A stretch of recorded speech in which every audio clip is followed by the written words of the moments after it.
Hasteko 1000. Alea argitaratuko duzuelako zorionak, hori hasteko.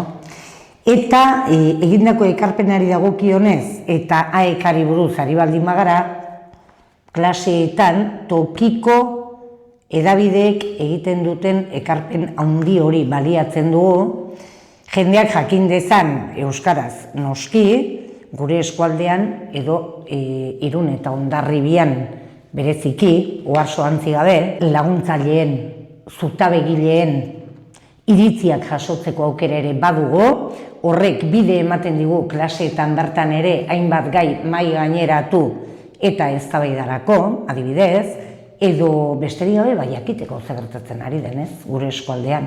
Nik gogoan duana da zenbatetan jo izan dugun Irungo bulegora, ezta?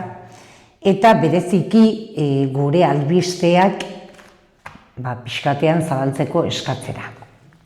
Betidanik baiezkoa eman izan digute, eman izan diguzue, eta Irungo ura oso gogoan daukat, bertan genuelako, oso modu erosoa da, esan bezala bertako albisteen berri edukitzeko.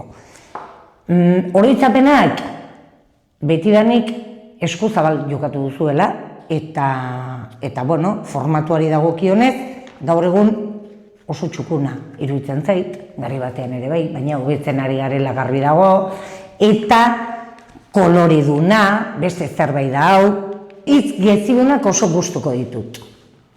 Agenda ere bai.